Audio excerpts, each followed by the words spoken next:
ನಕಲಿ ಕೇಸನ್ನ ದಾಖಲಿಸಿ ಎಫ್ಐಆರ್ ಮಾಡಿ ಕಿರುಕುಳ ನೀಡಲಾಗಿದೆ ಅನ್ನೋ ಆರೋಪ. ಕಾನೂನು ಕಾಪಾಡುವ ಪೊಲೀಸರಿಂದಲೇ ಇದೆಂತ ಕೆಲಸ ಅನ್ನೋ ಪ್ರಶ್ನೆ. ಸುಳ್ಳು ಆರೋಪವನ್ನ ಮಾಡಿ ಎಫ್ಐಆರ್ ಅನ್ನ ಮಾಡಿದ ಪೊಲೀಸರಿಗೆ ಇದೀಗ ಸಂಕಷ್ಟ ಎದುರಾಗ್ತಾ ಇದೆ. 2021ರಲ್ಲಿ ಸರ್ಜಾಪುರ ಠಾಣೆಯಲ್ಲಿ ದಾಖಲಾಗಿತ್ತು ಪ್ರಕರಣ. ಅಂದಿನ ಅತಿಬೆಲೆ ಇನ್ಸ್ಪೆಕ್ಟರ್ ವಿಶ್ವನಾಥ್ ಮತ್ತು ಸರ್ಜಾಪುರ ಸಬ್ ಇನ್ಸ್ಪೆಕ್ಟರ್ ಹರೀಶ್ಗೆ ಕಾನೂನು ಸಂಕಷ್ಟ ಎದುರಾಗ್ತಾ ಇದೆ. ಎಫ್ಐಆರ್ ಅನ್ನ ದಾಖಲಿಸಿ ಮುರುಗೇಶ್ ಮತ್ತು ವೆಂಕಟೇಶ್ ಎಂಬುವವರನ್ನ ಬಂಧಿಸಲಾಗಿತ್ತು. ಪೊಲೀಸ್ ಕಸ್ಟಡಿಗೆ ತೆಗೆದುಕೊಂಡು ವರ್ಕ್ ಮಾಡಿದ್ರು ಅನ್ನುವಂತ ಒಂದು ಆರೋಪ. ಈ ಸಂಬಂಧ ಬೇಲ್ ಪಡೆದು ಹೊರಬಂದ ಮುರುಗೇಶ್ ಮತ್ತು ವೆಂಕಟೇಶ್, ಜಾಮೀನು ಪಡೆದು ಕೋರ್ಟ್ ಮೊರೆ ಹೋಗಿದ್ದ ವೆಂಕಟೇಶ್, ಎಫ್ಐಆರ್ ಸತ್ಯಾನುಸತ್ಯತೆ ಬಗ್ಗೆ ತನಿಖೆ ನಡೆಸೋಕೆ ಕೋರ್ಟ್ ಸೂಚನೆಯನ್ನ ನೀಡಿದೆ. ನೋಡಿ, ಇಲ್ಲಿ ಪೊಲೀಸರೇ ಸಮಸ್ಯೆಯನ್ನ ಮಾಡಿದ್ದಾರೆ, ಕಿರಿಕಿರಿ ಮಾಡಿದ್ದಾರೆ, ಅನ್ಯಾಯ ಮಾಡಿದ್ದಾರೆ ಅನ್ನೋ ಆರೋಪ. ಸುಮ್ಮನೆ ಟಾರ್ಗೆಟ್ ಮಾಡಲಾಗಿದೆ ಅನ್ನುವಂಥ ಒಂದು ಗಂಭೀರವಾದಂಥ ಆರೋಪ. ನಕಲಿ ಎಫ್ಐಆರ್ ಅನ್ನ ದಾಖಲಿಸಿ ಎತ್ತಾಕೊಂಡು ಹೋಗಿ ವರ್ಕ್ ಮಾಡಿದ್ದಾರೆ ಅನ್ನುವಂಥ ಆರೋಪ ಕೇಳಿ ಬಂದಿರೋದು. ಈ ನಿಟ್ಟಿನಲ್ಲಿ ಪ್ರಕರಣವನ್ನು ದಾಖಲಿಸಲಾಗಿದ್ದು, ಇದೀಗ ಇದಕ್ಕೆ ಸಂಬಂಧಪಟ್ಟಂತೆಗೆ ಎಫ್ಐಆರ್ನ ಸತ್ಯಾನುಸತ್ಯತೆ ಬಗ್ಗೆ ತನಿಖೆ ನಡೆಸೋದಕ್ಕೆ ಕೋರ್ಟ್ ಕೂಡ ಸೂಚನೆಯನ್ನು ನೀಡಿರೋದು. ನೋಡಿ, ಇದು ಫೇಕ್ ಎಫ್ಐಆರ್ ಅನ್ನ ದಾಖಲು ಮಾಡಿಕೊಂಡು ಬೇಕು ಅಂತ ಟಾರ್ಚರ್ ಮಾಡಿರುವಂಥ ಘಟನೆ. ಇಬ್ಬರು ಪೊಲೀಸರ ಮೇಲೆಗೆ ಇದೀಗ ದೂರು ಬಂದಿರೋದು. ನಮ್ಮನ್ನ ಟಾರ್ಗೆಟ್ ಮಾಡಿದ್ರು, ಸುಮ್ಮನೆ ನಮ್ಮನ್ನ ಅರೆಸ್ಟ್ ಮಾಡಿದ್ರು, ವರ್ಕ್ ಮಾಡಿದ್ರು ಅನ್ನೋದನ್ನ ಹೇಳ್ಕೊಳ್ಳಾಗಿತ್ತು. ಅವರು ಕಾನೂನು ಹೋರಾಟವನ್ನ ಮಾಡ್ತೀನಿ ಅಂತ ಕೋರ್ಟ್ನ ಮೆಟ್ಟಿಲೇರಿದ್ರು. ಇದೀಗ ಇಬ್ಬರು ಪೊಲೀಸ್ ಆಫೀಸರ್ಗೆ ಸಂಕಷ್ಟ ಎದುರಾಗ್ತಾಗಿದೆ. ನೋಡಿ, ಕೆಲವೊಮ್ಮೆ ಪೊಲೀಸರೇ ಕೆಲವೊಂದಷ್ಟು ಪ್ರಕರಣಗಳಲ್ಲಿ ಭಾಗಿಯಾಗೋದಿದೆಯಲ್ಲ, ಇದು ಪೊಲೀಸರ ಮೇಲಿನ ನಂಬಿಕೆಯನ್ನ ಕಳ್ಕೊಳ್ಳುವಂತೆ ಮಾಡುತ್ತೆ. ರುದ್ರಪ್ಪ ಎಂಬುವರ ಭೂಮಿಯ ದಾಖಲೆ ನಕಲಿ ಮಾಡಿ ಮಾರಾಟಕ್ಕೆ ಯತ್ನ. ನಕಲಿ ದಾಖಲೆಗಳನ್ನು ಸೃಷ್ಟಿಸಿ ಭೂಮಿ ಮಾರಾಟಕ್ಕೆ ಯತ್ನ ಅಂತ ಸುಳ್ಳು ದೂರನ್ನ ನೀಡಿರೋದು. ಅಸಲಿಗೆ ರುದ್ರಪ್ಪ ಎಂಬುವರು ಮುರುಗೇಶ್ ಮತ್ತು ವೆಂಕಟೇಶ್ ಬಗ್ಗೆ ದೂರೇ ನೀಡಿಲ್ಲ. ಪೊಲೀಸ್ ಅಧಿಕಾರಿಗಳಾದ ವಿಶ್ವನಾಥ್ ಮತ್ತು ಹರೀಶ್ರಿಂದ ಸುಳ್ಳು ಕೇಸನ್ನ ದಾಖಲಿಸಲಾಗಿದೆ. ಇದೊಂದು ಸುಳ್ಳು ಪ್ರಕರಣ. ಇದನ್ನ ಸಿಐಡಿ ತನಿಖೆ ಮಾಡುವಂತೆ ವೆಂಕಟೇಶ್ ಮನವಿ ಮಾಡಿಕೊಂಡಿದ್ದಾರೆ. ಹೈಕೋರ್ಟ್ನಿಂದ ಸಿಐಡಿ ಎಸ್ಪಿ ರ್ಯಾಂಕ್ ಅಧಿಕಾರಿಗಳ ನೇತೃತ್ವದಲ್ಲಿ ತನಿಖೆಗೆ ಆದೇಶ ನೀಡಲಾಗಿದೆ. ಸಿಐಡಿ ಅಧಿಕಾರಿಗಳ ತನಿಖೆಯಲ್ಲಿ ಪೊಲೀಸರು ದಾಖಲು ಮಾಡಿದ ಕೇಸು ಫೇಕ್, ಸುಳ್ಳು ಕೇಸು ದಾಖಲು ಮಾಡಿರುವ ಬಗ್ಗೆ ಸಿಐಡಿ ತನಿಖೆಯಲ್ಲಿ ಸಾಬೀತು ಆಗಿದೆ. ರುದ್ರಪ್ಪ ಎಂಬುವವರ ಸಹಿಯನ್ನ ಫೋರ್ಜರಿ ಮಾಡಿ ಎಫ್ಐಆರ್ ದಾಖಲು ಮಾಡಲಾಗಿತ್ತು. ಸುಳ್ಳು ಕೇಸ್ ದಾಖಲು ಮಾಡಿರುವ ಬಗ್ಗೆ ಸಿಐಡಿಯಿಂದ ಕೋರ್ಟ್ಗೆ ವರದಿ ಸಲ್ಲಿಕೆ ಆಗಿದೆ. ನೋಡಿ, ಕೆಲವೊಮ್ಮೆ ಪೊಲೀಸರು ಅಂತ ಹೆದರ್ಕೊಂಡು ಸುಮ್ಮನಾಗ್ಬಿಡ್ತೇವೆ. ಆಗ ಪೆಟ್ಟು ತಿನ್ಕೊಂಡು ನಮ್ಮ ಮರ್ಯಾದೆ ತಕ್ಕೊಂಡು ನಾವು ಇರಬೇಕಾಗತ್ತೆ. ಆದರೆ ಪೊಲೀಸರೇ ತಪ್ಪು ಮಾಡಿದ್ದಾರೆ ಅಂತ ಅಂದಾಗ ಕಾನೂನು ಹೋರಾಟವನ್ನು ಮಾಡಬೇಕಾಗತ್ತೆ. ಇಲ್ಲಿ ಕಾನೂನು ಹೋರಾಟವನ್ನು ಮಾಡಿ ಗೆಲ್ಲಲಾಗಿದೆ. ಎಲ್ಲಾದರೂ ಬಿಡಿ ಪೊಲೀಸರು ಎದುರಾಕೊಳ್ಳೋಕ್ಕಾಗುತ್ತಾ ಅಂತ ಸುಮ್ಮನೆ ಇದ್ದಿದ್ರೆ ದೊಡ್ಡ ಅನ್ಯಾಯ ಆಗ್ಬಿಡ್ತಿತ್ತು. ಕಾನೂನು ಹೋರಾಟ ಮಾಡಿದ್ಕೆ ಇದೀಗ ನ್ಯಾಯ ಸಿಗ್ತಾ ಇದೆ. ಇದಕ್ಕೆ ಹೇಳೋದು, ಕಾನೂನು ಎಲ್ಲರಿಗೂ ಒಂದೇ. ಯಾರೇ ತಪ್ಪು ಮಾಡಿದ್ರು ಅವ್ರಿಗೆ ಶಿಕ್ಷೆ ಆಗತ್ತೆ ಅನ್ನೋದನ್ನ ಈ ಕಾರಣಕ್ಕಾಗಿಯೇ ಹೇಳೋದು. ನಮ್ಮ ನೆಲದ ಸಂವಿಧಾನ, ಕಾನೂನು ಯಾಕೆ ಅದ್ಭುತವಾಗಿದೆ, ಚೆನ್ನಾಗಿದೆ ಅಂತ ಹೇಳ್ತೀವಿ, ಇದೇ ಕಾರಣಕ್ಕಾಗಿ. ಅವರದ್ದೇ ಇಲಾಖೆಯಲ್ಲಿ ಯಾರೇ ತಪ್ಪು ಮಾಡಿದ್ರು ಅವ್ರ ವಿರುದ್ಧ ಶಿಕ್ಷೆ ಆಗೇ ಆಗತ್ತೆ.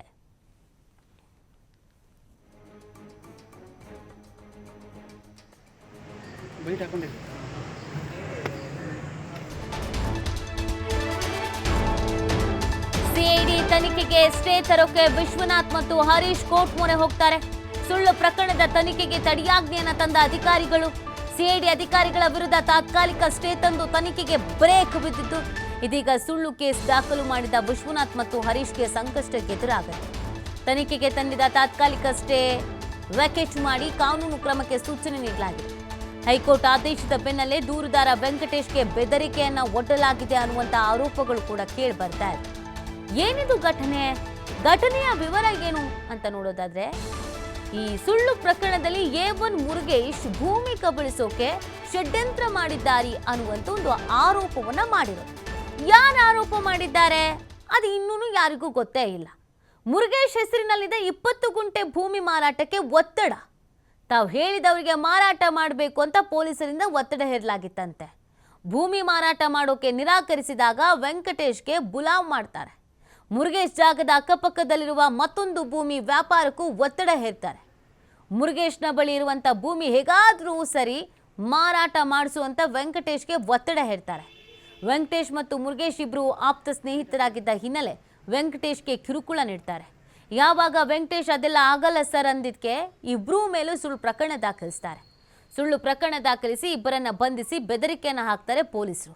ಅಧಿಕಾರಿ ಹರೀಶ್ ದೂರುದಾರ ಅಂತ ಪೊಲೀಸರು ಹೇಳಿರುವ ರುದ್ರಪ್ಪಗೂ ಇದಕ್ಕೂ ಯಾವುದೇ ಸಂಬಂಧ ಇಲ್ಲ. ರುದ್ರಪ್ಪ ಅವರ ಸಂಬಂಧಿಕರ ಜೊತೆ ಮಾತುಕತೆ ಮಾಡಿರುವಂಥ ವಿಡಿಯೋ ನೀಡಿದ ವೆಂಕಟೇಶ್. ಕೊಲೆ ಯತ್ನ, ಬೆದರಿಕೆ, ಮಹಿಳೆಯರನ್ನ ಹಿಡಿದು ಎಳೆದಾಡಿ ಕಿರುಕುಳ ಅಂತ ಸುಳ್ಳು ಕೇಸ್ ದಾಖಲು ಆದರೆ ನನಗೆ ಆ ರೀತಿ ಯಾವುದೇ ಕಿರುಕುಳ ಆಗಿಲ್ಲ. ಆ ದಿನ ನಾನು ಅಲ್ಲಿ ಇರಲೇ ಇಲ್ಲ ಅಂತ ಮಹಿಳೆ ಸುಳ್ಳು ಪ್ರಕರಣ ದಾಖಲು ಮಾಡಿರೋ ಬಗ್ಗೆ ನಂಗೆ ಗೊತ್ತೇ ಇಲ್ಲ ಅಂತ ಮಾಹಿತಿಯನ್ನ ನೀಡಿದ್ದಾರೆ ಮಹಿಳೆ.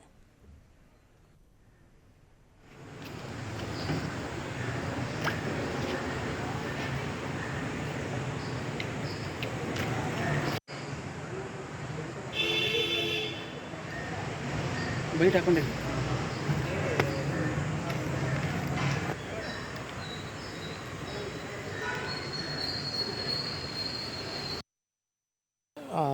ಒಂದು 1/6/2021 ಪೊಲೀಸರು ನನ್ನ ಮೇಲೆ ಒಂದು ಕಂಪ್ಲೇಂಟ್ ಆಗಿದೆ ಅಂತೇಳಿ ರಾತ್ರಿ 11 ಗಂಟೆಗೆ ಬಂದು ನನ್ನ ಅರೆಸ್ಟ್ ಮಾಡ್ತಾರೆ ಮನೇಲಿ. ನಮ್ಮ ಮನೇಲಿ ನಮ್ಮ ಹೆಂಗಸರು ಕೇಳ್ತಾರೆ ಏನು ಕಂಪ್ಲೇಂಟು ಏನು ವಿಚಾರ ಅಂತ ಕೇಳ್ತಾರೆ. ಅವ್ರಿಗೇನು ಸಮರ್ಪಕವಾದ ಉತ್ತರ ಕೊಡ್ತಾರೆ. ನನಗೆ ಸರ್ಜಾಪುರ ಪೊಲೀಸ್ ಸ್ಟೇಷನ್ಗೆ ಕರ್ಕೊಂಡು ಹೋಗ್ತಾರೆ. ಸರ್ಜಾಪುರ ಪೊಲೀಸ್ ಸ್ಟೇಷನ್ಗೆ ನಮ್ಮ ಕುಟುಂಬ ಬಂದು ಕೇಳಿದಾಗ ಅಲ್ಲಿನೂ ನಮ್ಮ ಅತ್ತಿಬೇಲೆ ಕರ್ಕೊಂಡು ಹೋಗ್ತಾರೆ. ಅತ್ತಿಬೇಲೆಯಲ್ಲಿ ಕರ್ಕೊಂಡೋಗಿ ಮತ್ತು ಹರೀಶ್ ಅವರು ಮತ್ತು ವಿಶ್ವನಾಥ್ ಸಾಹೇಬರು ಬಟ್ಟೆ ಬಿಚ್ಚಿಬಿಟ್ಟು ಗೋಡೆಗೆ ತಿರುಗಿ ನಿಂತ್ಕೊ ಅಂತೇಳಿ ಲಾಠಿಯಲ್ಲಿ ಮನಸೋ ಇಚ್ಛೆ ಹೊಡಿತಾರೆ. ಆಮೇಲೆ ತಿರುಗಿ ಬೆಳಗ್ಗೆ ಬಂದು ಮತ್ತು ತಿರುಗಿ ಜಿಗಣಿ ಸ್ಟೇಷನ್ನು ಮತ್ತು ಆನೇಕಲ್ ಸ್ಟೇಷನ್ನೆಲ್ಲ ಕರ್ಕೊಂಡೋಗಿ ಸಾಯಂಕಾಲ ಬಂದು ಆನೇಕಲ್ ಕೋರ್ಟ್ಗೆ ನಾನು ಪ್ರೊಡ್ಯೂಸ್ ಮಾಡ್ತಾರೆ. ಪ್ರೊಡ್ಯೂಸ್ ಮಾಡಿದಾಗ ಗೊತ್ತಾಗ್ತದೆ ನನ್ನ ಮೇಲೆ ಒಂದು ಕ್ರೈಮ್ ನಂಬರ್ 103 ಒಂದು ಸುಳ್ಳು ಕಂಪ್ಲೇಂಟ್ ಆಗಿದೆ ನನ್ನ ಮೇಲೆ ಅಂತೇಳಿ. ಆಮೇಲೆ 4 ದಿವಸ ಕಸ್ಟಡಿ ಕೊಡ್ತಾರೆ ಆನೇಕಲ್ ಕೋರ್ಟಿಂದ. 4 ದಿವಸ ಕಸ್ಟಡಿ ಕೊಟ್ಟಾಗ ನಮಗೆ 4 ದಿವಸನೂ ಅವ್ರು ನಮಗೆ ತೊಂದರೆ ಮಾಡ್ತಾರೆ. ಈ ಥರ ಯಾವುದೋ ಒಂದು ವಿಚಾರ ಇದೆ, ಅದನ್ನ ಕ್ಲಿಯರ್ ಮಾಡಿಕೊಡು, ಮತ್ತು ಕೆಲವು ಅವ್ರನ್ನೆಲ್ಲ ಸೇರಿಸಿ ಇದು ಮಾಡಿಕೊಡ್ತೀನಿ, ನೀನು ಅವಕ್ಕೆಲ್ಲ ಸೈನ್ ಮಾಡಬೇಕು ಹಾಗೆ ಹೀಗೆ ಅಂತೇಳಿ ತೊಂದರೆ ಕೊಡ್ತಾರೆ ನನಗೆ. ಆಮೇಲೆ ನಾನು ತಿರುಗಿ 4 ದಿವಸ ಆದಮೇಲೆ ಮತ್ತೆ ಕೋರ್ಟ್ ಪ್ರೊಡ್ಯೂಸ್ ಮಾಡಿದಾಗ ನಾನು ನ್ಯಾಯಾಲಯದಲ್ಲಿ ಜಡ್ಜ್ ಸಾಹೇಬ್ರಿಗೆ ಹೇಳ್ತೀನಿ, ಈ ಥರ ನನಗೆ ತುಂಬ ಸುಳ್ಳು ಕಂಪ್ಲೇಂಟ್ ಕೊಟ್ಟಿದ್ದಾರೆ ಅಂತ ಹೇಳ್ತೀನಿ. ಅದು ನಿಮ್ಮ ವಕೀಲರು ನೋಡ್ತಾರೆ ಬಿಡಪ್ಪ ಅಂತಾರೆ. ಸರ್ ತುಂಬ ಹೊಡಿತಾ ಇದ್ದಾರೆ ಅಂತ ಹೇಳ್ತೀನಿ. ಎಲ್ಲಿ ಹೊಡಿತಾರೆ ಅಂದಾಗ ಬಟ್ಟೆ ಬಿಚ್ಚಿ ತೋರಿಸ್ತೀನಿ ನಾನು. ಆಮೇಲೆ ಅವ್ರಿಗೆ ಹೇಳ್ತಾರೆ, ನಿಮ್ಗೆ ಯಾರು ಮ್ಯಾನು ಇದು ಮಾಡೋಕ್ಕೆ ಯಾರು ಹೇಳಿದ್ದು ನಿಮಗೆ ಅಂತೇಳಿ. ಮತ್ತು ಅವರಿಂದ ವಿಶ್ವನಾಥ್ ಅವರಿಗೆ ಸಬ್ ಇನ್ಸ್ಪೆಕ್ಟರ್ಗೆ ಒಂದು ಕಸ್ಟಡಿ ಚೇಂಜ್ ಮಾಡಿ ಕೂಡಲೇ ಅವರು ಮೆಡಿಷನ್ ಮಾಡಿ ಅಂತೇಳಿ ಕಳಿಸ್ಕೊಡ್ತಾರೆ. ಮತ್ತು ಆಮೇಲೆ ತಿರುಗಿ ಕಸ್ಟಡಿ ತೊಗೊಂಡಂಥ ವಿಶ್ವನಾಥ್ ಸಾಹೇಬರು ಕೂಡ ಆಮೇಲೆ ಗನ್ ಇಕ್ಕೋದು ಮತ್ತು ಹರೀಶ್ ಅವರು ಶೂಕಾಲ್ ಹೊಡೆಯೋದೆಲ್ಲ ಮಾಡಿ ತೊಂದರೆ ಕೊಡ್ತಾರೆ ನನಗೆ. ಮತ್ತು ಅಸಹ್ಯವಾದ ಮಾತುಗಳು, ಅಸಭ್ಯವಾಗಿ ಬೈಯೋದು, ಮನೆಗಳವ್ರನ್ನೆಲ್ಲ ಕೆಡ್ದ ಬೈಯೋದು, ಆ ಥರ ಇದು ಮಾಡ್ತಾರೆ. ತಿರುಗಿ ಪೊಲೀಸ್ ಕಸ್ಟಡಿಗೆ ನಾನು ಇದು ಮಾಡಬೇಕಾದ್ರೆ ಮನೆ ಹೊಡೆದಿರೋದು ಯಾವುದೇ ಕಾರಣಕ್ಕೆ ಜಡ್ಜ್ ಸಾಹೇಬ್ರಿಗೆ ಹೇಳ್ಬಾರ್ದು ಅಂತೇಳಿ 27 ಖಾಲಿ ಪೇಪರಲ್ಲಿ ನಂದು ಸಹಿ ಮಾಡಿಸ್ಕೊಂಡಿರ್ತಾರೆ. ಒಂದು 25-30 ಪ್ರಕರಣಗಳಲ್ಲಿ ನೀನು ಸೇರಿಸ್ತೀನಿ, ಆಮೇಲೆ ನಿನ್ನ ಹೆಂಡತಿ ಇನ್ನೊಂದೆಲ್ಲ ನೋಡಿದ್ದೀನಿ, ಅವ್ರ ಮೇಲೂ ಕೇಸ್ ಮಾಡ್ತೀನಿ, ಮನೆ ಗಾಂಜಾ ತಂದಿಕ್ಬಿಟ್ಟು ನಿನ್ನ ಮೇಲೆ ಕೇಸ್ ಮಾಡ್ತೀನಿ ಅಂತೇಳಿ ನನಗೆ ಮತ್ತೆ ಇದು ಮಾಡ್ತಾರೆ. ಸೊ ನಾನು ಆ ಬೈಕ್ಗೆ ಮತ್ತೆ ನಾನು ಸ್ಟೇಷನಲ್ಲಿ ಕೋರ್ಟಿಗೆ ಪ್ರೊಡ್ಯೂಸ್ ಮಾಡ್ತಾರೆ, ನಾವು ವಿಚಾರ ಏನು ಹೇಳಲ್ಲ. ಆಮೇಲೆ ತಿರುಗಿ ನಾನು ಈ ವಿಚಾರವಾಗಿ ಅದು ಆ ಥರದ್ದೇನೋ ಪ್ರಕರಣ ನಡೆದಿರಲ್ಲ, ಮತ್ತು ಸಹಿ ಕೂಡ ಅವ್ರು ಫೋರ್ಜರಿ ಮಾಡಿದ್ರೆ ನಮ್ಮ ಗಮನಕ್ಕೆ ಬಂದಿರೋದ್ರಿಂದ ನಾವು ಹೈಕೋರ್ಟ್ಗೆ ಹೋಗ್ತೀವಿ. ಹೈಕೋರ್ಟು ಪೂರ್ತಿ ಇದನ್ನು ಪರಿಶೀಲನೆ ಮಾಡಿ ನಕಲಿ ಕೇಸ್ ಹಾಕಿದ್ರು ಸರ್. ಅವರು ನಾನು ಆ ಭಾಗದಲ್ಲಿ ರಿಯಲ್ ಎಸ್ಟೇಟ್ ಮಾಡ್ತೀನಿ. ಆ ಭಾಗದಲ್ಲಿ ರಿಯಲ್ ಎಸ್ಟೇಟ್ ಮಾಡೋದ್ರಿಂದ ಅವ್ರಿಗೆ ಮತ್ತು ಅವ್ರು ಯಾರೋ ಬಿಲ್ಡ್ರಿಗೆ ಬೇಕಾದವ್ರಿಗೆ ಜಮೀನು ಮಾಡ್ಕೊಡೋಕ್ಕೋಸ್ಕರ ಒತ್ತಡ ಮಾಡಿ ನನಗೆ ಇದು ಮಾಡ್ತಾರೆ. ಯಾವುದೋ ನಕಲಿ ಇದ್ದರೆ ಅದನ್ನ ಅವ್ರು ಕೋರ್ಟ್ ಪ್ರೊಡ್ಯೂಸ್ ಮಾಡಲಿ, ನಾನು ಶಿಕ್ಷೆ ಅನುಭವಿಸೋಕೆ ರೆಡಿ ಇದ್ದೀನಿ. ಸುಮ್ಮನೆ ಸುಳ್ಳು ಕೇಸ್ ಮಾಡ್ಕೊಂಡು ಅಲ್ಲಿ ಯಾವುದೋ ಜಮೀನು ಕ್ಲಿಯರ್ ಮಾಡ್ಕೊಳ್ಳೋಕ್ಕೋಸ್ಕರ ನನ್ನ ಮೇಲೆ ಒತ್ತಡ ತಂದು ಆ ಕೆಲಸ ಮಾಡಿರ್ತಾರೆ ಅಷ್ಟೇ. ನಾನು ಆ ಭಾಗ ಸರ್ ವಿಶ್ವನಾಥ್ ಅವರು, ಹರೀಶ್ ಅವರೇ ಒತ್ತಡ ತಂದು ಇದು ಮಾಡ್ತಾರೆ. ಅವ್ರ ಜೊತೆಲಿ ಯಾರೋ ಅವ್ರ ಹೆಸರು ಗೊತ್ತಿಲ್ಲ, ಅವರು ಬಂದು ಅವ್ರ ಜೊತೆ ನಾನು ಕಸ್ಟಡಿಯಿಂದ ಬಂದು ಹೋಗಿ ಇದು ಮಾಡ್ತಾ ಇರ್ತಾರೆ. ಸೊ ಆಮೇಲೆ ನಾನು ಹೈಕೋರ್ಟಲ್ಲಿ ಇದು ಮಾಡಿದಾಗ ಹೈಕೋರ್ಟಿನ ಕೂಲಂಕಷವಾಗಿ ನೋಡ್ತದೆ. ಹೈಕೋರ್ಟ್ ನಾನು ಹೋಗಿದ್ದಕ್ಕೆ ನನ್ನ ಮೇಲೆ ಈ ಒಂದು ಪ್ರಕರಣದ ಮೇಲೆ ನನಗೆ ರೌಡಿ ಶೀಟ್ ಓಪನ್ ಮಾಡಿ ಈ ಬಗ್ಗೆ ಮತ್ತಷ್ಟು ಮಾಹಿತಿ ನೀಡ್ತಾರೆ ನಮ್ಮ ಪ್ರತಿನಿಧಿ ಸಂತೋಷ್. ಈ ಪ್ರಕರಣದಲ್ಲಿ ಪೊಲೀಸ್ ಅಧಿಕಾರಿಗಳೇ ತಪ್ಪು ಮಾಡಿದ್ದಾರೆ ಅನ್ನುವಂಥ ಆರೋಪ. ಸೊ ಕಾನೂನು ಎಲ್ರಿಗೂ ಒಂದೇ ಅನ್ನುವಂಥದ್ದು ಮತ್ತೆ ಪ್ರೂವ್ ಆಗ್ತಾ ಇದೆ. ಹೇಗೆಲ್ಲ ಈ ದೂರುದಾರರಿಗೆ ಅನ್ಯಾಯ ಆಗಿದೆ, ಪ್ರಕರಣ ಬೆಳಕಿಗೆ ಬಂದಿದ್ದು ಹೇಗೆ, ತನಿಖೆ ಹೇಗಾಯಿತು? ನೀತಿಯನ್ನು ಪೊಲೀಸರೇ ಕಾನೂನನ್ನ ಪಾಲನೆ ಮಾಡಬೇಕಾದಂತಹ ಪೊಲೀಸರು ಎಡೆಯಿರುವಂತ ಘಟನೆ ಒಂದು ಇಲ್ಲಿ ನಡೆದಿರುವಂತದ್ದು. 2021ರಲ್ಲಿ ಸರ್ಜಾಪುರ ಪೊಲೀಸ್ ಠಾಣೆಯಲ್ಲಿ ಪ್ರಕರಣ ದಾಖಲಾಗುತ್ತೆ. ಮುರುಗೇಶ್ ಮತ್ತು ವೆಂಕಟೇಶ್ ಇತರ ಮೇಲೆ ಒಂದು ಪ್ರಕರಣ ದಾಖಲಾಗುತ್ತೆ. ಅದು ಸುಳ್ಳು ಪ್ರಕರಣ ಅಂತ ಹೇಳಿ ಏನು ಪೊಲೀಸರು ದಾಖಲು ಮಾಡಿದಂತಹ ಪ್ರಕರಣವನ್ನ ವೆಂಕಟೇಶ್ ಅವರು ಚಾಲೆಂಜ್ ಮಾಡುವಂತದ್ದು ನ್ಯಾಯಾಲಯದಲ್ಲಿ ಚಾಲೆಂಜ್ ಅನ್ನ ಮಾಡಿ ಅದಕ್ಕೆ ಬೇಕಾಗಿರುವಂತಹ ಸೂಕ್ತ ಸಾಕ್ಷ್ಯಾಧಾರಗಳನ್ನ ನ್ಯಾಯಾಲಯಕ್ಕೆ ಸಲ್ಲಿಕೆಯನ್ನ ಮಾಡ್ತಾರೆ. ಈ ಸಂದರ್ಭದಲ್ಲಿ ನ್ಯಾಯಾಲಯ ಕೂಡ ಅದನ್ನ ಸಂಪೂರ್ಣವಾಗಿ ಪರಿಶೀಲನೆ ಮಾಡಿ ಪ್ರಕರಣವನ್ನ ಏನು ದೂರುದಾರ ರುದ್ರಪ್ಪ ಅಂತ ಹೇಳಿ ದೂರನ್ನ ಕೊಟ್ಟಿರ್ತಾರೆ, ಅವನ ಸಹಿಯೇ ಇರಲ್ಲ. ಸೊ ಆ ಸಹಿಯನ್ನ ನಕಲಿ ಸಹಿಯನ್ನ ಮಾಡಿ ಪೊಲೀಸರೇ FIR ಅನ್ನ ದಾಖಲು ಮಾಡಿರ್ತಾರೆ ಅಂತ ಹೇಳಿ ಅವರು ಆರೋಪವನ್ನ ಮಾಡಿರ್ತಾರೆ. ಇದಕ್ಕೆ ಸಂಬಂಧಪಟ್ಟಾಗ ನ್ಯಾಯಾಲಯ ಕೂಡ ಈ ಪ್ರಕರಣವನ್ನ CIDಗೆ ಈ ಪ್ರಕರಣದ ತನಿಖೆಯನ್ನ ಮಾಡಬೇಕು ಅಂತ ಹೇಳಿ ಸೂಚಿಸಿರುತ್ತೆ. ಇದಾದ ಬಳಿಕ ಸಿಐಡಿಯಲ್ಲಿ ಪ್ರಕರಣವನ್ನ ತನಿಖೆ ಮಾಡಿದಂತ ಸಂದರ್ಭದಲ್ಲಿ ಸರ್ಜಾಪುರ ಅಂದಿನ ಸಬ್ ಇನ್ಸ್ಪೆಕ್ಟರ್ ಆಗಿದ್ದ ಹರೀಶ್ ಇರ್ಬೋದು ಮತ್ತು ಅತಿಬೆಲೆ ಇನ್ಸ್ಪೆಕ್ಟರ್ ಆಗಿದ್ದಂತ ಅಂದಿನ ವಿಶ್ವನಾಥ್ ಏನಿದ್ರು. ಸೊ ಇವರು ಮಾಡಿದಂತ ಪ್ರಕರಣ ಏನಿತ್ತು, ಈ ಪ್ರಕರಣ ಸುಳ್ಳು ಪ್ರಕರಣ, ಫೋರ್ಜರಿ ಸಹಿಯನ್ನ ಮಾಡಿ ಈ ಪ್ರಕರಣವನ್ನು ಕೂಡ ದಾಖಲು ಮಾಡಲಾಗಿದೆ ಅಂತೇಳಿ ಆ ದೂರಿನ ಪ್ರತಿಯನ್ನ ತೆಗೆದುಕೊಂಡು FSL ಗೆ ಕಳಿಸಲಾಗಿರುತ್ತೆ.